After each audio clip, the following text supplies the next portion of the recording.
प्यारे साथियों, बहुत शुक्रिया तुहाडा चल के आउण लई। भलके गौरी लंकेश दा शहीदी दिहाड़ा तुसीं समां कढिआ आए हो। बेशक साडी गिणती थोड़ी है, पर कोई अफसोस नहीं तो ना कोई हैरानी है तो ना कोई परेशानी है। तो असी जिन्ने जोगे भी हाँ, गौरी लंकेश नूं इंसाफ मिलना चाहिए, ये गल साडे मनां विच वसी हुई है। नाल दी नाल जिथे असी गौरी लंकेश नूं याद कर रहे हैं, वड्डा सवाल है कि पत्रकारां दी आज़ादी उपर निरंतर छापे पै रहे हैं उस वड्डी जमहूरीयत के थले। खास तौर पर मोदी सरकार जदों दी आई है, असीं वेख रहे हैं कि किवें ये हमले होर तिखे हुए ने। हाल ही में एक सिख पत्रकार अमरीका का जिसने CA नूं भी कवर किया, जिसने किसान अंदोलन नूं भी कवर किया, कोविड-19 नूं कवर किया, उसनूं अमरीका दे उस पत्रकार नूं दिल्ली दे हवाई अड्डे तो मोड़िया गया। असीं उसकी भी निखेधी करते हैं, अंगद सिंह दे नाल भी खड़े हैं। गौरी लंकेश नूं इंसाफ मिले, इस गल की साडी हमेशा मंग रहेगी। नाल दी नाल जिहड़े होर पत्रकार जेलों में सड़ रहे हैं, वो भी साडे चेत्यां विच ने, चाहे वो गौतम नवलखा है, चाहे वो आनंद तेल तुबड़े ने, और तीस्ता हाल ही में बाहर आ गई है।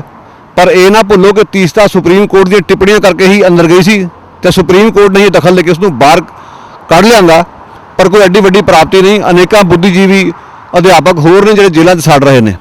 सितम की गल वेखो कि उत्थे कल टीचर्स डे मनाया जा रहा है, इस तरह गणेश चतुर्थी मनाई गई है। गणेश नूं कहा जाता जी ज्ञान का प्रतीक, तो टीचर्स डे के मौके पर मोदी साहब भी मौका नहीं खुंजाते, वधाइयां देंदे ने टीचरां नूं। पर सितम जरीफी है कि जिहड़े टीचर समाज नूं चंगी सेध देना चाहुंदे आ, वो जेलों 'च सड़ रहे हैं। सो काहदा अध्यापक दिहाड़ा ते काहदी गणेश चतुर्थी, तो ये जिहड़ा लोकतंत्र के नाँ ते एक ढकवांज रचिया जा रहा, उसकी मुखालफत करने इत्थे इकट्ठे हुए हैं। वीज़ा दफ्तर के बाहर खड़न का मकसद एक ये भी है कि पिछे जो सरकार ने डोजियर कढ़िया, डोजियर में मेरे वर्गे को निशाना बनाया गया, आखिया जी तीस्ता सितलवाड़ देश विरोधी है। हुण जे वो देश विरोधी तो असीं भी देश विरोधी हैं। गल बड़ी सीधी जी है। जे उस रैली का नोटिस लैगा जी 31 जुलाई को हुई, जिस तुसीं शिरकत की, तो यह साडा संदेश है अज सरकार नूं कि असीं फिर खड़े हैं इत्थे। तुसीं लख डोजियर बनाओ, जिन्हें मर्जी साडे ते दोष लाओ, इल्ज़ाम लाओ, असीं अपना काम करन तो नहीं हटांगे। बहुता समा लड़ते हुए जिथे गौरी लंकेश नूं इंसाफ दिवाउण लई असीं लड़ाई लड़ रहे हैं, अंगद सिंह नाल जो होया धक्का होया उसके असीं खिलाफ हाँ। नाल दी नाल बाकी दे पत्रकारां दी खिलाफी दी असीं मंग करते हैं। शुरुआत करांगे अमृत दीवाना जी तो, साडे होनहार कवि साथी जिन्हां ने गौरी लंकेश नूं समर्पित एक कविता लिखी है। उन्हां दीआं कासतरां तो बाद बीबी परविंदर कौर स्वैच तो असीं कुछ विचार सुणांगे। अमृत दीवाना जी।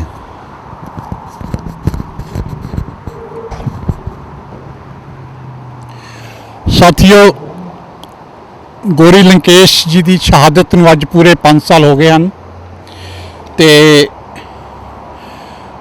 नज़म की शुरुआत इस तरह है कि जिहड़े फिरकू लोग ने, जिहड़े जो भी नहीं चाहते कि आपसी प्यार सद्भावना होवे, वो लोगों ने उसके कतल तो पहला खुशियां मनाइयां। सो 17 हन के नज़म की जिहड़ी अनवान है रोशनी दी शहादत। भीड़ खुशी दे जश्नां च डुब्बी नच रही है, अंधकार दे फैले जंगल ने एक रोशनी निगल लई है। अंधकार दे फैले जंगल ने एक रोशनी निगल लई है। ये गैलीलियो खानदान दी पुत्री है, दोष इसदा बस सबे अविकती है। मनदी नहीं कि सूरज घूमता है, धरती शेषनाग दे फन ते खड़ी है। रब्बी देन वन व्यवस्था नूए मन्ने, निक्की जही कानी लैके प्रातन विश्वासां नूं भन्ने। असहमति दिए बने हमैतन, शास्त्रां दे पाड़े पन्ने। अंधकार दा फैलिया जंगल फिर भी चिंतित है, फिर कोई नवी रोशनी चमक पैंदी है कि साडे खौफ च कोई कमी है। भीड़ खुशी दे जश्नां च डुब्बी नच रही है, अंधकार दे फैले जंगल ने एक रोशनी निगल लई है, एक रोशनी निगल लई है। शुक्रिया जी।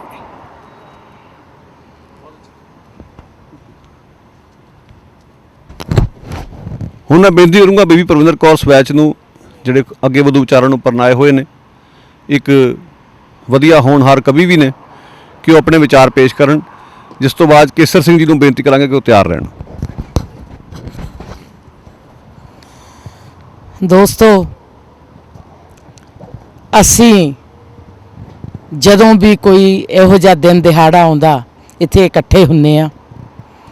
ਇਕੱਠੇ ਹੋਣ ਦਾ ਮਤਲਬ ਸਿਰਫ ਇਹੀ ਨਹੀਂ ਹੁੰਦਾ ਕਿ ਅਸੀਂ ਇੱਥੇ ਆਏ ਆ ਤੇ ਅਸੀਂ ਉਹ ਗੱਲ ਕਰਕੇ ਚਲੇ ਗਏ। ਮੇਰਾ ਖਿਆਲ ਆ ਬਹੁਤ ਸਾਰੇ ਲੋਕ ਇਸ ਗੱਲ ਦਾ ਇਤਰਾਜ਼ ਵੀ ਕਈ ਵਾਰੀ ਸਾਡੇ ਵਿੱਚ ਵੀ ਬਹੁਤ ਸਾਰੇ ਲੋਕ ਅਸੀਂ ਐਦਾਂ ਮਹਿਸੂਸ ਕਰਨ ਲੱਗ ਜਾਂਦੇ ਆ ਵੀ ਅਸੀਂ ਥੋੜੇ ਆ।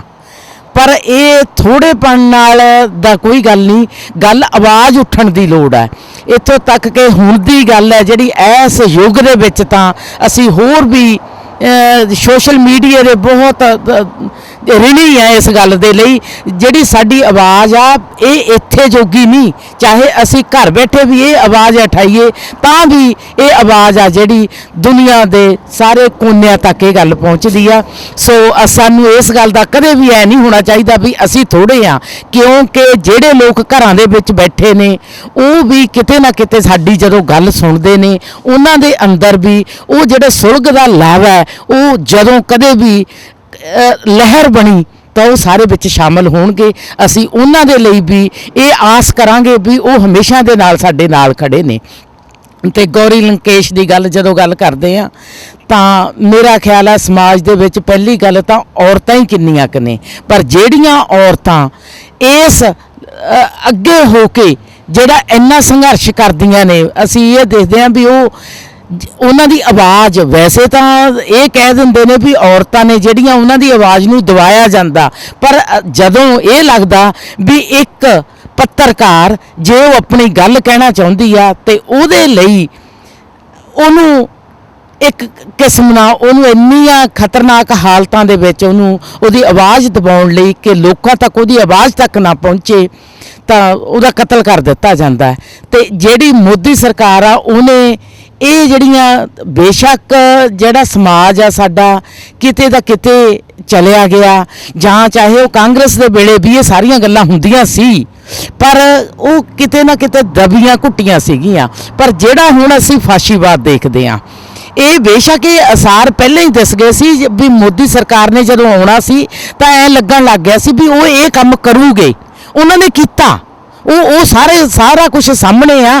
ਪਰ ਜਦੋਂ ਅਸੀਂ ਇਹ ਦੇਖਦੇ ਹਾਂ ਵੀ ਲੋਕ ਫਿਰ ਵੀ ਸਟਿਲ ਉਹਨਾਂ ਦੇ ਮਗਰ ਨੇ, ਕਿਉਂ ਨੇ ਲੋਕ, ਇਹ ਸਾਡੇ ਲਈ ਬਹੁਤ ਸੋਚਣ ਵਾਲੀਆਂ ਗੱਲਾਂ ਨੇ ਵੀ ਸਾਨੂੰ ਉਹਨਾਂ ਦਾ ਜਿਹੜਾ ਇਹ ਭਾਂਡਾ ਭੰਨਣ ਦੇ ਲਈ ਹੋਰ ਜ਼ਿਆਦਾ ਲੋਕਾਂ ਦੇ ਵਿੱਚ ਇਹ ਗੱਲ ਲੈ ਕੇ ਜਾਣ ਦੀ ਲੋੜ ਹੈ ਵੀ ਇਹ ਫਾਸ਼ੀਵਾਦ ਆ ਜਿਹੜਾ ਸਾਡੇ ਲੋਕਾਂ ਦੇ, ਆਮ ਲੋਕਾਂ ਦੇ ਮਨਾਂ ਤੇ ਜਿਹੜੇ ਪਰਦੇ ਪਾ ਕੇ ਉਹਨਾਂ ਨੂੰ ਜਾਤਾਂ ਪਾਤਾਂ ਦੇ ਵਿੱਚ ਵੰਡ ਕੇ, ਉਹਨਾਂ ਨੂੰ ਧਰਮਾਂ ਦੇ ਵਿੱਚ ਵੰਡ ਕੇ ਜਿਹੜਾ ਇੰਨਾ ਕੁਝ ਫੈਲਾਇਆ ਜਾ ਰਿਹਾ ਵੀ ਉਹਦੇ ਤੇ ਜੇ ਅਸੀਂ ਅੱਜ ਆਵਾਜ਼ ਨਹੀਂ ਉਠਾਉਂਦੇ, ਜੇ ਅਸੀਂ ਉਹਦੇ ਤੇ ਗੱਲ ਨਹੀਂ ਕਰਦੇ ਤਾਂ ਇਹ, ਕਿਉਂਕਿ ਗੱਲ ਕਰਨ ਵਾਲੇ ਜਿਹੜਾ ਵੀ ਕੋਈ ਬੰਦਾ ਗੱਲ ਕਰਦਾ ਉਹਨਾਂ ਨੂੰ ਉਹ ਚੱਕ ਕੇ ਜੇਲ੍ਹਾਂ ਵਿੱਚ ਸੁੱਟ ਦਿੰਦੇ ਨੇ। ਇਹਦੇ ਵਿੱਚ ਵੀ ਸਾਨੂੰ ਕਤਾਰ ਬਣਾਉਣੀ ਪੈਣੀ ਆ। ਉਹ ਜੋਟੀ ਬੰਨ੍ਹ ਕੇ ਕਤਾਰ ਬਣੂਗੀ ਜੇ ਉਹਦੇ ਵਿੱਚ ਦੀ ਇਹ ਜਿਹੀਆਂ ਜਿਹੜੀਆਂ ਭਾਵਨਾਵਾਂ ਨੇ ਜਿਹੜੀਆਂ ਲੋਕਾਂ ਦੇ ਵਿੱਚ, ਮਨਾਂ ਦੇ ਵਿੱਚ ਪਾਉਣ ਦੀ ਕੋਸ਼ਿਸ਼ ਕੀਤੀ ਜਾ ਰਹੀ ਆ, ਉਹ ਵਿੱਚ ਨਾ ਵੜ ਸਕਣ। ਉਹ ਜਿਹੀਆਂ ਤਾਕਤਾਂ ਨੇ ਜਿਹੜੀਆਂ, ਉਹਨਾਂ ਨੂੰ ਜੇ ਅਸੀਂ ਇੱਕ ਗੁੱਠੇ ਲਾਉਣਾ ਚਾਹੁੰਦੇ ਆ ਤਾਂ ਸਾਨੂੰ ਕਤਾਰ ਬੰਨ੍ਹ ਕੇ ਅੱਗੇ ਲੱਗਣਾ ਪਊਗਾ, ਤਾਂ ਕਿ ਜੇ ਅਸੀਂ ਬਾਰ-ਬਾਰ ਗੌਰੀ ਲੰਕੇਸ਼ ਆ ਚਾਹੇ ਜਾਂ ਹੋਰ ਬੁੱਧੀਜੀਵੀਆਂ ਦੀ ਗੱਲ ਕਰਦੇ ਆ, ਜਾਂ ਜਿਨ੍ਹਾਂ ਨੂੰ ਮਾਰਿਆ ਗਿਆ, ਜਾਂ ਜਿਹੜੇ ਅਜੇ ਜੇਲ੍ਹਾਂ ਦੇ ਵਿੱਚ ਡੱਕੇ ਹੋਏ ਨੇ, ਜੇ ਉਹਨਾਂ ਨੂੰ ਆਜ਼ਾਦ ਕਰਾਉਣ ਦੀ ਗੱਲ ਕਰਦੇ ਆ, ਜਾਂ ਜਿਹੜੇ ਅੰਗਦ ਦੇ ਨਾਲ ਜਿਹੜਾ ਇਹਨੂੰ ਰੋਕਿਆ ਗਿਆ ਇਹਦੇ ਤੇ, ਕਿਉਂਕਿ ਜੇ ਪੱਤਰਕਾਰੀ ਇੱਕ ਇਹੋ ਜਿਹਾ ਮੀਡੀਆ ਜਿਹੜਾ ਉਹਦਾ ਇੱਕ ਰੋਲ ਹੀ ਇਹੋ ਜਿਹਾ, ਉਹਨੇ ਆਪਣੇ ਵੱਲੋਂ ਸਹੀ ਗੱਲ ਕਰਨੀ ਹੁੰਦੀ ਆ। ਜੇ ਮੀਡੀਆ ਨੂੰ ਇੱਦਾਂ ਦੀਆਂ ਤਸ਼ੱਦਦ ਸਹਿਣੇ ਪੈ ਰਹੇ ਨੇ ਜਾਂ ਉਹਨਾਂ ਨੂੰ ਉਹਨਾਂ ਤੋਂ ਝੂਠ ਬੁਲਵਾਇਆ ਜਾ ਰਿਹਾ, ਤਾਂ ਮੇਰਾ ਖਿਆਲ ਹੈ ਇੱਕ ਦੁਖਾਂਤ ਹੈ ਸਾਰੀ ਦੁਨੀਆ ਦੇ ਲਈ, ਸਾਡੇ ਦੇਸ਼ ਦੇ ਲਈ, ਹਿੰਦੁਸਤਾਨ ਦੇ ਲਈ ਤਾਂ ਖਾਸ ਕਰਕੇ ਇਹ ਇੱਕ ਵੱਡੇ ਦੁਖਾਂਤ ਦੇ ਵਿੱਚੋਂ ਉਹ ਗੁਜ਼ਰ ਰਹੇ ਨੇ। ਲੋਕ ਨੇ ਜਿਹੜੇ ਉਹ ਇਹ ਸਮਝ ਨਹੀਂ ਰਹੇ ਵੀ ਅਸੀਂ ਕਰੀਏ ਕੀ। ਮੇਰਾ ਖਿਆਲ ਆ ਉਹਨਾਂ ਕੋਲ, ਕਿਉਂਕਿ ਜੇ ਉਹ ਅੱਗੇ ਆਉਂਦੇ ਨੇ ਤਾਂ ਉਹਨਾਂ ਨੂੰ ਫੜ ਕੇ ਅੰਦਰ ਕਰ ਦਿੱਤਾ ਜਾਂਦਾ ਹੈ, ਜੇ ਉਹ ਨਹੀਂ ਬੋਲਦੇ ਤਾਂ ਉਹਨਾਂ ਦੇ ਵੱਲੋਂ ਆਵਾਜ਼ ਹੀ ਨਹੀਂ ਉੱਠ ਰਹੀ। ਸੋ ਇਸ ਕਿਸਮ ਦਾ ਜਿਹੜਾ ਲੋਕਾਂ ਦੇ ਵਿੱਚ ਦੁਖਾਂਤ ਪੈਦਾ ਹੋ ਰਿਹਾ, ਉਹਨਾਂ ਦੇ ਵਿੱਚ ਜਿਹੜੀ ਨਿਰਾਸ਼ਤਾ ਪੈਦਾ ਹੋ ਰਹੀ ਆ, ਉਹਨੂੰ ਅਸੀਂ ਲੋਕ ਆ ਜਿਹੜੇ ਬਾਹਰ ਬੈਠੇ, ਜਿਹੜੇ ਅਸੀਂ ਆਵਾਜ਼ ਇੱਥੋਂ ਬੁਲੰਦ ਕਰ ਸਕਦੇ ਆ। ਤੇ ਉਹਦਾ ਹੀ ਕਾਰਨ ਆ ਵੀ ਜਦੋਂ ਜਿਹੜਾ ਕਿਸਾਨੀ ਅੰਦੋਲਨ ਹੈ ਜੇ ਉਹ ਜਿੱਤਿਆ ਤਾਂ ਅਸੀਂ ਇੱਥੋਂ ਲੋਕਾਂ ਨੇ, ਜੇ ਅਸੀਂ ਲੋਕ ਇਕੱਠੇ ਹੋਏ ਇੱਥੋਂ ਬਾਰ-ਬਾਰ ਲੋਕਾਂ ਤੱਕ ਇਹ ਗੱਲ ਪਹੁੰਚੀ ਤਾਂ ਉਹਨਾਂ ਨੂੰ ਉਹ ਬਿੱਲ ਵਾਪਸ ਕਰਨੇ ਪਏ ਜਾਂ ਉਹਨਾਂ ਨੂੰ ਮੂੰਹ ਦੀ ਖਾਣੀ ਪਈ। ਇਹ ਗੱਲ ਤਦੇ ਹੋ ਸਕੀ ਆ। ਸੋ ਸਾਡੀ ਆਵਾਜ਼ ਆ ਜਿਹੜੀ ਬਾਹਰਲੇ ਦੇਸ਼ਾਂ ਤੋਂ, ਮੇਰਾ ਖਿਆਲ ਆ ਲੋਕਾਂ ਨੂੰ ਇਕੱਠੇ ਹੋ ਕੇ ਇਹ ਗੱਲਾਂ ਤੇ ਗੱਲ ਕਰਨੀ ਚਾਹੀਦੀ ਹੈ, ਕਿਉਂਕਿ ਕਦੇ ਵੀ ਜਿਹੜੇ ਉੱਥੇ ਦੱਬੇ ਕੁਚਲੇ ਲੋਕ ਨੇ ਅਸੀਂ ਉਹਨਾਂ ਦੀ ਆਵਾਜ਼ ਬਣ ਸਕੀਏ। ਤੇ ਮੈਂ ਰੈਡੀਕਲ ਦੇਸੀ ਤੋਂ ਗੁਰਪ੍ਰੀਤ ਉਹਨਾਂ ਦਾ ਧੰਨਵਾਦ ਕਰਦੀ ਹਾਂ ਕਿ ਉਹ ਹਰ ਵਾਰ ਆਪਣੀ ਆਵਾਜ਼ ਹੈ ਜਿਹੜੀ ਉਹ ਬੁਲੰਦ ਕਰਦੇ ਨੇ ਤੇ ਸਾਨੂੰ ਇਹਦੇ ਵਿੱਚ ਸ਼ਾਮਲ ਹੋਣ ਲਈ ਸੱਦਾ ਦਿੰਦੇ ਨੇ। ਇਸ ਗੱਲ ਨੂੰ ਪਹੁੰਚਾਉਣ ਦੇ ਲਈ ਦੀਨ ਦੁਨੀਆ ਦੇ ਵਿੱਚ ਅਸੀਂ ਇਹ ਗੱਲ ਆਪਣੀ ਪਹੁੰਚਾ ਸਕੀਏ ਕਿ ਅਸੀਂ ਅੱਜ ਵੀ ਗੌਰੀ ਲੰਕੇਸ਼ ਉਹਨਾਂ ਦੇ ਨਾਲ ਖੜੇ ਆ, ਜਾਂ ਅਸੀਂ ਅੰਗਦ ਦੇ ਨਾਲ ਅੱਜ ਵੀ ਖੜੇ ਆ ਕਿ ਜੇ ਉਹਨੇ ਇਹ ਗੱਲ ਕੀਤੀ ਹੈ ਤਾਂ ਸਹੀ ਕੀਤੀ ਆ। ਉਹ ਜਿਹੜਾ ਕਿ ਤਾਂ ਕਿ ਇਹ ਨਾ ਹੋਵੇ ਵੀ ਪੱਤਰਕਾਰੀ ਉਹ ਮਰ ਜਾਵੇ, ਕਿਉਂਕਿ ਆਮ ਲੋਕ ਤਾਂ ਮਰੇ ਹੀ ਰਹੇ ਨੇ। ਜੇ ਪੱਤਰਕਾਰੀ ਮਰ ਗਈ ਤਾਂ ਮੇਰਾ ਖਿਆਲ ਆ ਲੋਕਾਂ ਦੇ ਕੋਲ ਕੋਈ ਇਹੋ ਜਿਹਾ ਸੋਰਸ ਹੀ ਨਹੀਂ ਰਹੂਗਾ ਵੀ ਅਸੀਂ ਕੋਈ ਗੱਲ ਕਰ ਸਕੀਏ। Thank you. ਪਿਆਰੇ ਸਾਥੀਓ, ਆਪ ਜੀ ਨੂੰ ਪਤਾ ਹੀ ਹੈ ਕਿ ਤੁਸੀਂ ਕਿਉਂ ਇਕੱਤਰ ਹੋਏ ਹੋ। ਕੋਈ ਭੀੜਾਂ ਦੀ ਜ਼ਰੂਰਤ ਨਹੀਂ ਹੁੰਦੀ, ਬੰਦੇ 2-4 ਹੀ ਬਹੁਤ ਹੁੰਦੇ ਨੇ। ਉਹਨਾਂ ਦੀ ਮਿਸਾਲ ਤੁਹਾਡੇ ਸਾਹਮਣੇ ਗਰਜਾ ਸਿੰਘ ਤੇ ਬੋਤਾ ਸਿੰਘ ਨੇ ਟੈਕਸ ਅਗਰਾਇਆ, ਤੁਹਾਨੂੰ ਪਤਾ ਹੋਣਾ ਚਾਹੀਦਾ। ਪਰ ਅੱਜ ਕੱਲ੍ਹ ਅਸੀਂ ਆਪਣੇ ਅਸੂਲਾਂ ਤੋਂ ਫਿਰ ਚੁੱਕੇ ਹਾਂ। ਜਿਹੜੇ ਬੰਦੇ ਸਾਡੇ ਲਈ ਕੰਮ ਕਰ ਰਹੇ ਨੇ, ਜਿਨ੍ਹਾਂ ਨੇ ਆਪਣੀ ਕੁਰਬਾਨੀ ਦਿੱਤੀ ਹੈ, ਇਹ ਬੀਬੀ ਗੌਰੀ ਲੰਕੇਸ਼ ਨੇ ਜਿਹਦਾ ਕੱਲ੍ਹ ਨੂੰ ਸ਼ਹੀਦੀ ਦਿਹਾੜਾ ਹੈ, ਔਰ ਸਾਈਂ ਬਾਬਾ ਅੰਦਰ ਨੇ, ਔਰ ਪੱਤਰਕਾਰ ਨੂੰ ਅਜੇ ਪਿਛਲੇ ਹਫ਼ਤਾ ਹੀ ਹੋਇਆ ਦਿੱਲੀ ਤੋਂ ਵਾਪਸ ਮੁੜਿਆ। ਸਾਨੂੰ ਇਹਨਾਂ ਲਈ ਹਮੇਸ਼ਾ ਲਈ ਆਵਾਜ਼ ਬੁਲੰਦ ਕਰਨੀ ਚਾਹੀਦਾ, ਕਦੇ ਡਰਨਾ ਨਹੀਂ ਚਾਹੀਦਾ। ਜਿਹੜਾ ਮੀਡੀਆ ਇੱਕ ਕਿਸਮ ਦਾ ਚੌਥਾ ਥੰਮ ਹੈ ਇੰਡੀਆ 'ਚ, ਪਰ ਉਹ ਚੌਥਾ ਥੰਮ ਹੁਣ ਰਿਹਾ ਨਹੀਂ। ਕੁਝ ਚੰਦ ਪੱਤਰਕਾਰ ਰਹਿ ਗਏ ਉਂਗਲੀਆਂ 'ਤੇ ਗਿਣੇ ਮਿਣੇ, ਜਿਹੜੇ ਕਿ ਲੋਕਾਂ ਦੀ ਆਵਾਜ਼ ਚੱਕਦੇ ਨੇ ਔਰ ਆਵਾਜ਼ ਨੂੰ ਬੁਲੰਦ ਕਰਦੇ ਨੇ। ਬਾਕੀ ਮੀਡੀਆ ਸੌਂ ਗਿਆ, ਬਕਾਊ ਹੋ ਗਿਆ। ਕਿਸਾਨ ਅੰਦੋਲਨ ਦੇ ਵਿੱਚ ਵੀ ਤੁਸੀਂ ਦੇਖਿਆ ਸਾਰੇ, ਉਹ ਤੋਂ ਬਾਅਦ ਜਿੰਨੀਆਂ ਮੂਵਮੈਂਟਾਂ ਚੱਲ ਰਹੀਆਂ ਨੇ, ਹੁਣ ਤੁਹਾਡੇ ਸਾਹਮਣੇ ਪੰਜਾਬ 'ਚ ਦੇਖੋ ਕੀ ਹੋ ਰਿਹਾ। ਇਹ ਸਾਰਾ ਗੌਰਮੈਂਟ ਦੀ ਸ਼ਰਾਰਤ ਹੈ। ਲੋਕਾਂ ਨੂੰ ਲੜਾਓ, ਵੰਡ ਕੇ ਰੱਖੋ, ਇਹਨਾਂ ਨੂੰ ਮਰਾਓ। ਇਸ ਕਰਕੇ ਤੁਹਾਨੂੰ ਅਸੀਂ ਸਾਰੇ ਭਾਈ ਹਾਂ, ਕੋਈ ਸਾਡੇ 'ਚ ਕੋਈ ਫਰਕ ਨਹੀਂ ਹੈ। ਸਾਨੂੰ ਸਾਰਿਆਂ ਨੂੰ ਯੂਨਾਈਟ ਹੋਣਾ ਚਾਹੀਦਾ। ਯੂਨਾਈਟ ਹੋ ਕੇ ਇਹਨਾਂ ਲੋਕਾਂ ਦੀ ਜਿਹੜੇ ਬੰਦ ਕਰੇ ਨੇ ਮੀਸਾ ਦੇ ਅੰਦਰ, ਇਹਨਾਂ ਦੀ ਆਵਾਜ਼ ਬੁਲੰਦ ਕਰਨੀ ਚਾਹੀਦੀ ਹੈ, ਔਰ ਅਸੀਂ ਹਮੇਸ਼ਾ ਲਈ ਕਰਦੇ ਰਹਾਂਗੇ। ਮੈਂ ਸਾਰਿਆਂ ਦਾ ਬਹੁਤ ਧੰਨਵਾਦੀ ਹਾਂ ਜਿਹੜੇ ਆਏ ਆ। ਬਹੁਤ ਤੁਹਾਡਾ ਧੰਨਵਾਦ। ਅਸੀਂ ਕੇਸਰ ਸਿੰਘ ਜੀ ਬਾਗੀ, ਜਿਹੜੇ ਸਾਡੇ ਹੋਣਹਾਰ ਸਾਥੀ ਨੇ, ਹਮੇਸ਼ਾ ਡਟ ਕੇ ਪੈਰਾ ਦਿੰਦੇ ਨੇ ਮਨੁੱਖੀ ਹੱਕਾਂ ਦੇ ਉੱਤੇ। ਬਹੁਤ ਧੰਨਵਾਦ ਤੁਹਾਡਾ ਚੱਲ ਕੇ ਆਉਣ ਲਈ।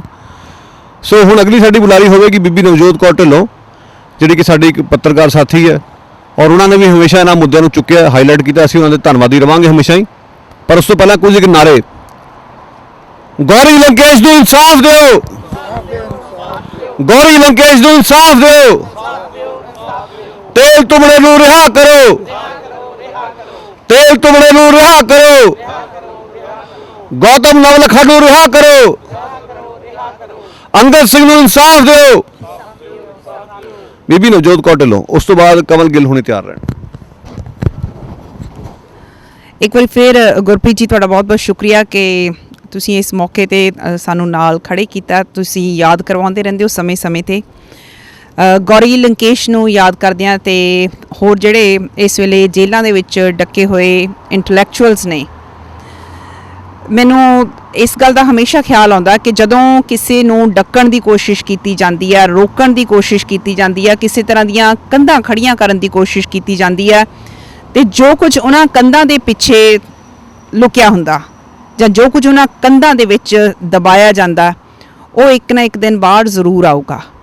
ਸੋ ਜਿਹੜੀਆਂ ਇਹ ਕੋਸ਼ਿਸ਼ਾਂ ਕੀਤੀਆਂ ਜਾ ਰਹੀਆਂ ਨੇ ਕਿਸੇ ਵੀ ਤਰੀਕੇ ਦੇ ਨਾਲ ਕੰਧਾਂ ਉਸਾਰਨ ਦੀ, ਚਾਹੇ ਵੰਡੀਆਂ ਪਾਈਆਂ ਜਾ ਰਹੀਆਂ ਨੇ ਜਾਂ ਜਿਹੜੇ ਲੋਕ ਆਪਣੀ ਗੱਲ ਕਹਿਣਾ ਚਾਹੁੰਦੇ ਆ, ਸੱਚ ਕਹਿਣਾ ਚਾਹੁੰਦੇ ਆ, ਉਹਨਾਂ ਨੂੰ ਕੰਧਾਂ ਦੇ ਪਿੱਛੇ ਡੱਕਿਆ ਜਾ ਰਿਹਾ ਹੈ।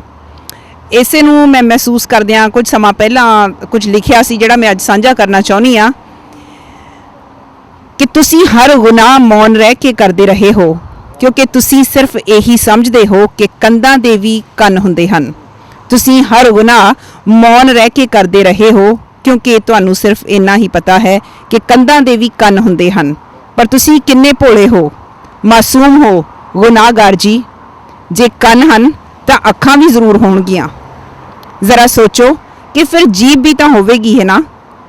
ਜ਼ਰਾ ਸੋਚੋ ਕਿ ਫਿਰ ਜੀਭ ਵੀ ਤਾਂ ਹੋਵੇਗੀ ਹੀ ਨਾ।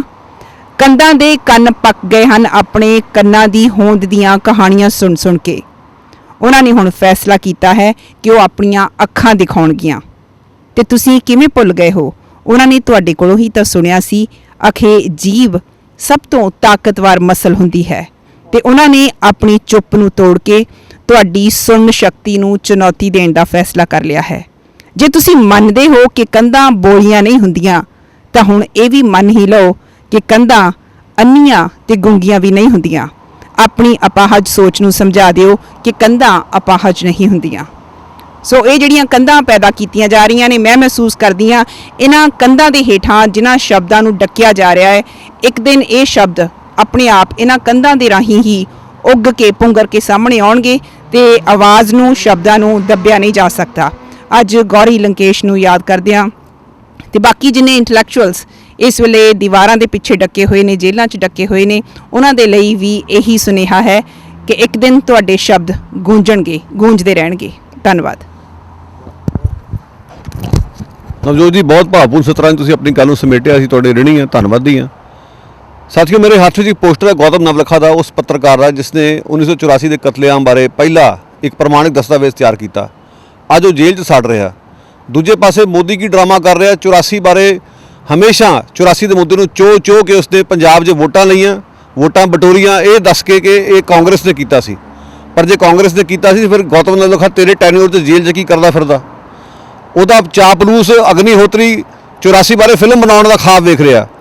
ਉਹ ਅਗਨੀਹੋਤਰੀ ਜਿਸ ਨੇ ਇਹੋ ਜਿਹੇ ਲੋਕਾਂ ਨੂੰ ਅਰਬਨ ਨਕਸਲੀਆਂ ਦਾ ਦਰਜਾ ਦਿੱਤਾ ਜਾਂ ਖਿਤਾਬ ਦਿੱਤਾ, ਉਸ ਟਕੇ ਦੇ ਬੰਦੇ ਦੀ ਔਕਾਤ ਦੇਖੋ। ਅੱਜ ਉਹ ਇਸ ਤਰ੍ਹਾਂ ਦੀ ਫਿਲਮ ਬਣਾਉਣ ਦੀ ਗੱਲ ਕਰ ਰਿਹਾ।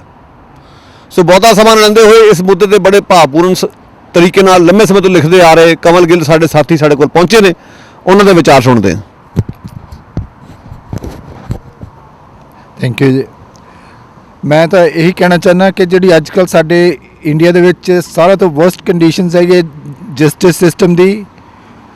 ਕੋਈ ਵੀ ਜਿਹੜਾ ਮੋਦੀ ਗਵਰਨਮੈਂਟ ਦੇ ਅਗੇਂਸਟ ਆਵਾਜ਼ ਉਠਾਉਂਦਾ ਹੈ, ਜਰਨਲਿਸਟ, ਹਿਊਮਨ ਰਾਈਟ ਐਕਟਿਵਿਸਟ, ਕੋਈ ਵੀ ਜਿਹੜਾ ਉਹਨਾਂ ਦੇ ਅਗੇਂਸਟ ਕੋਈ ਗੱਲ ਕਰਦਾ ਹੈਗਾ, ਉਹਨਾਂ ਨੂੰ ਜੇਲ੍ਹ 'ਚ ਦੇ ਦਿੰਦੇ ਹੈਗੇ ਹੈ। ਤੇ ਜਿਹੜੇ ਅਸਲੀ ਕ੍ਰਿਮੀਨਲ ਜਿਹੜੇ ਕਿ ਜਿਸ ਤਰ੍ਹਾਂ ਕਿ 2002 ਦੇ ਕਿਲਰਸ, ਰੇਪਿਸਟ, ਉਹਨਾਂ ਨੂੰ ਛੱਡ ਦਿੱਤਾ ਜਾਂਦਾ ਹੈ। ਇਸ ਤੋਂ ਜ਼ਿਆਦਾ ਨਾ ਇਨਸਾਫੀ ਕਿਤੇ ਹੋਰ ਨਹੀਂ ਹੋ ਸਕਦੀ ਜਿਹੜੀ ਅੱਜ ਕੱਲ੍ਹ ਉੱਥੇ ਹੋ ਰਹੀ ਹੈਗੀ ਹੈ। ਤੇ ਇਸ ਦੇ ਪਿੱਛੇ ਸਾਰੇ ਲੋਕਾਂ ਨੂੰ ਬਹੁਤ ਚਾਹੀਦਾ ਕਿ ਵੱਧ ਤੋਂ ਵੱਧ ਆਵਾਜ਼ ਉਠਾਉਣ ਤਾਂ ਕਿ ਸਾਰੇ ਇਸ ਇਸ਼ੂ 'ਤੇ ਗੱਲ ਹੋ ਸਕੇ। ਜੋ ਕੁਝ ਵੀ ਹੋ ਰਿਹਾ ਹੈ ਗਲਤ ਹੋ ਰਿਹਾ ਹੈ, ਇਹ ਨਹੀਂ ਹੋਣਾ ਚਾਹੀਦਾ। ਜਿਹੜਾ ਅੱਜ ਕੱਲ੍ਹ ਜਿਹੜਾ ਮੋਦੀ ਗਵਰਨਮੈਂਟ ਦਾ ਸਿਰਫ ਇਹੀ ਹੁੰਦਾ ਹੈ ਕਿ ਹਰ ਇੱਕ ਚੀਜ਼ 'ਚ ਉਹਨਾਂ ਨੇ ਕ੍ਰਿਮੀਨਲ ਹੇਟਡ ਲੈ ਕੇ ਆਉਣੀ ਹੈਗੀ ਹੈ। ਹਰ ਇੱਕ ਚੀਜ਼ ਨੂੰ ਕ੍ਰਿਮੀਨਲ ਇਸ਼ੂ ਬਣਾਇਆ ਜਾਂਦਾ ਹੈ। ਅੱਜ ਹੀ ਮੈਂ ਦੇਖ ਕੇ ਆਇਆ ਕਿ ਅੱਜ ਇੰਡੀਆ ਤੇ ਪਾਕਿਸਤਾਨ ਦਾ ਇੱਕ ਕ੍ਰਿਕਟ ਦਾ ਮੈਚ ਸੀਗਾ ਤੇ ਕ੍ਰਿਕਟ 'ਚ ਪਾਕਿਸਤਾਨ ਜਿੱਤ ਗਿਆ ਤੇ ਇੱਕ ਉਹਦੇ ਸਿੱਖ ਬੋਲਰ ਸੀਗਾ ਜਿਹਦੇ ਤੋਂ ਉਹਨਾਂ ਨੇ ਲਾਸਟ ਬਾਲ 'ਚ ਰਨ ਬਣਾਏ ਸੀਗੇ ਤੇ ਉਹਨੂੰ ਉਹ ਪਾਕਿਸਤਾਨੀ ਟ੍ਰੇਟਰ ਕਹੀ ਜਾਂਦੇ, ਉਹਨੂੰ ਇੱਕ ਟ੍ਰੇਟਰ ਕਹੀ ਜਾਂਦੇ ਉਸ ਬੋਲਰ ਨੂੰ ਜਿਹੜਾ ਕਿ ਕ੍ਰਿਕਟ ਦੀ ਟੀਮ ਸੀਗਾ। ਤੇ ਇਹ ਜੇ ਹਰ ਇੱਕ ਗੱਲ 'ਤੇ ਮੂਵੀਆਂ 'ਚ ਦੇਖ ਲਓ ਤਾਂ ਕ੍ਰਿਮੀਨਲ ਇਸ਼ੂ ਤੇ ਬੀਜੇਪੀ ਦਾ ਇਹ ਕ੍ਰਿਮੀਨਲ ਇਸ਼ੂ ਹੈਗੇ ਆ। ਇਹਨਾਂ ਸਾਰੀਆਂ ਚੀਜ਼ਾਂ ਤੋਂ ਆਪਾਂ ਲੋਕਾਂ ਨੂੰ ਬਹੁਤ ਧਿਆਨ ਨਾਲ ਬਚਣਾ ਚਾਹੀਦਾ ਹੈਗਾ ਤੇ ਇਹਨਾਂ ਨੂੰ ਛੇਤੀ ਤੋਂ ਛੇਤੀ ਥੱਲੇ ਲਾਉਣਾ ਚਾਹੀਦਾ ਤਾਂ ਕਿ ਅੱਗੇ ਤੋਂ ਸਾਡਾ ਜਿਸ ਤਰ੍ਹਾਂ ਪਹਿਲਾਂ ਵਾਲਾ ਹੁੰਦਾ ਸੀਗਾ ਹੱਸ ਖੇਡ ਕੇ ਸਾਰੇ ਠੀਕ ਤਰ੍ਹਾਂ ਰਹਿ ਸਕਣ। ਔਰ ਜੋ ਉੱਥੇ ਜਸਟਿਸ ਸਿਸਟਮ 'ਚ ਇੰਨਾ ਧੱਕਾ ਹੋ ਰਿਹਾ ਕਿ ਜਿਨ੍ਹਾਂ ਨੂੰ ਨਹੀਂ ਜੇਲ੍ਹਾਂ 'ਚ ਹੋਣਾ ਚਾਹੀਦਾ ਸੀ ਉਹ ਜੇਲ੍ਹਾਂ 'ਚ ਹੈਗੇ ਤੇ ਜਿਨ੍ਹਾਂ ਨੂੰ ਜੇਲ੍ਹਾਂ 'ਚ ਹੋਣਾ ਚਾਹੀਦਾ ਸੀ ਉਹ ਬਾਹਰ ਘੁੰਮ ਰਹੇ ਹੈ। ਇਸ ਚੀਜ਼ ਬਾਰੇ ਜ਼ਰੂਰ ਕੋਸ਼ਿਸ਼ ਕਰਨੀ ਚਾਹੀਦੀ ਹੈਗੀ ਹੈ। Thank you. ਕਮਲ ਗਿੱਲ ਉਹਨਾਂ ਨੇ ਆਪਣੀ ਗੱਲ ਬਹੁਤ ਚੰਗੇ ਤਰੀਕੇ ਨਾਲ ਸਮੇਟੀ ਆ। ਤੁਸੀਂ ਵੇਖੋ ਸਾਈ ਬਾਬਾ ਨੂੰ ਜੇਲ੍ਹ 'ਚੋਂ ਨਹੀਂ ਕੱਢਿਆ ਗਿਆ, ਹਾਲਾਂਕਿ ਕੋਵਿਡ-19 ਦੀ ਮਹਾਮਾਰੀ ਵੀ ਆਈ ਔਰ ਮੋਦੀ ਡਰਾਮਾ ਇਹ ਕਰ ਰਿਹਾ ਸੀ ਕਿ कोरोना का मुकाबला करुणा से करेंगे, पर साई बाबा ਲਈ ਕੋਈ करुणा नहीं विखाई गई। करुणा विखाई गई बलात्कारियों नाल, जिन्होंने बिल्किस बानो नाल बलात्कार किया, उन्होंने लिए करुणा विखाई गई। उन्होंने कढ़ दिता गया जेल चों बाहर, पर उस अपाहज प्रोफैसर को जेलों बाहर नहीं कढ़िया गया जिस तो समाज को कोई खतरा नहीं गा। सो कमल गिल ने बिल्कुल सही किया। ਔਰ ਅਫਸੋਸ ਦੀ ਗੱਲ ਹੈ ਕਿ ਤੀਸਤਾ ਨੂੰ ਉਹਨਾਂ ਦਿਨਾਂ ਵਿੱਚ ਜੇਲ੍ਹ 'ਚ ਤਾੜ ਦਿੱਤਾ ਗਿਆ ਜਦੋਂ ਬਿਲਕਿਸ ਬਾਨੋ ਨੂੰ ਬਾਹਰ ਕੱਢਣ ਦਾ ਡਰਾਮਾ ਕੀਤਾ ਗਿਆ। ਇਹ ਜਾਣਦੇ ਹੋਏ ਕਿ ਤੀਸਤਾ ਜੇ ਬਾਹਰ ਹੁੰਦੀ ਤੇ ਬਿਲਕਿਸ ਬਾਨੋ ਦੇ ਕੇਸ ਦੇ ਵਿੱਚ ਇਹਨਾਂ ਦੀਆਂ ਗੋਡਰੀਆਂ ਲਵਾ ਦਿੰਦੀ। ਸੋ ਬਹੁਤ ਬੜੇ ਸਾਜ਼ਿਸ਼ੀ ਢੰਗ ਨਾਲ ਸਾਰਾ ਕੁਝ ਕੀਤਾ ਗਿਆ। ਪਰ ਅਫਸੋਸ ਕਿ ਸਾਡੇ ਇੱਥੇ ਬਹੁਤ ਇਸਤਰੀ ਜਥੇਬੰਦੀਆਂ ਨੇ ਵੈਨਕੂਵਰ ਦੇ ਵਿੱਚ, ਉਹਨਾਂ ਵਿੱਚੋਂ ਕਿਸੇ ਨੇ ਵੀ ਬਿਲਕਿਸ ਬਾਨੋ ਦੀ ਖਾਤਰ ਕੋਈ ਰੈਲੀ ਨਹੀਂ ਕੱਢੀ। ਇੱਥੇ ਸ਼ਰਮ ਨਾਲ ਡੁੱਬ ਕੇ ਮਰ ਜਾਣਾ ਚਾਹੀਦਾ ਉਹਨਾਂ ਲੋਕਾਂ ਨੂੰ। ਹੁਣ ਆਉਣ ਵਾਲੇ ਦਿਨਾਂ ਦੇ ਵਿੱਚ ਦੁਰਗਾ ਪੂਜਾ ਦਾ ਡਰਾਮਾ ਵੀ ਹੋਊਗਾ, ਦੇਵੀ ਪੂਜਾ ਦਾ ਡਰਾਮਾ ਵੀ ਹੋਊਗਾ, ਪਰ ਬਿਲਕਿਸ ਬਾਨੋ ਦੇ ਨਾਲ ਜੋ ਕੁਝ ਹੋਇਆ ਉਹ ਬੜੀ ਵੱਡੀ ਨਾਇਨਸਾਫੀ ਸੀ। ਮੈਂ ਸਮਝਦਾ ਜੇ ਅੱਜ ਗੌਰੀ ਲੰਕੇਸ਼ ਜਿਉਂਦੀ ਹੁੰਦੀ ਤਾਂ ਉਹ ਵੀ ਬਿਲਕਿਸ ਬਾਨੋ ਬਾਰੇ ਕੁਝ ਲਿਖਦੀ ਆਪਣੀ ਕਲਮ ਦੇ ਨਾਲ। ਸੋ ਬਿਲਕਿਸ ਬਾਨੋ ਬਾਰੇ ਕੁਝ ਕਿਨਾਰੇ, ਉਸ ਤੋਂ ਪਿੱਛੋਂ ਅਸੀਂ ਪ੍ਰੋਗਰਾਮ ਦੀ ਸਮਾਪਤੀ ਕਰਾਂਗੇ। ਬਿਲਕਿਸ ਬਾਨੋ ਨੂੰ ਇਨਸਾਫ ਦਿਓ, ਬਿਲਕਿਸ ਬਾਨੋ ਨੂੰ ਇਨਸਾਫ ਦਿਓ। ਭਗਵਾ ਕਰਨ ਬੰਦ ਕਰੋ, ਭਗਵਾ ਕਰਨ ਬੰਦ ਕਰੋ, ਸਰਕਾਰੀ ਦਮਨ ਬੰਦ ਕਰੋ। ਬਹੁਤ ਸ਼ੁਕਰੀਆ ਜੀ ਤੁਹਾਡਾ ਸਾਰਿਆਂ ਦਾ।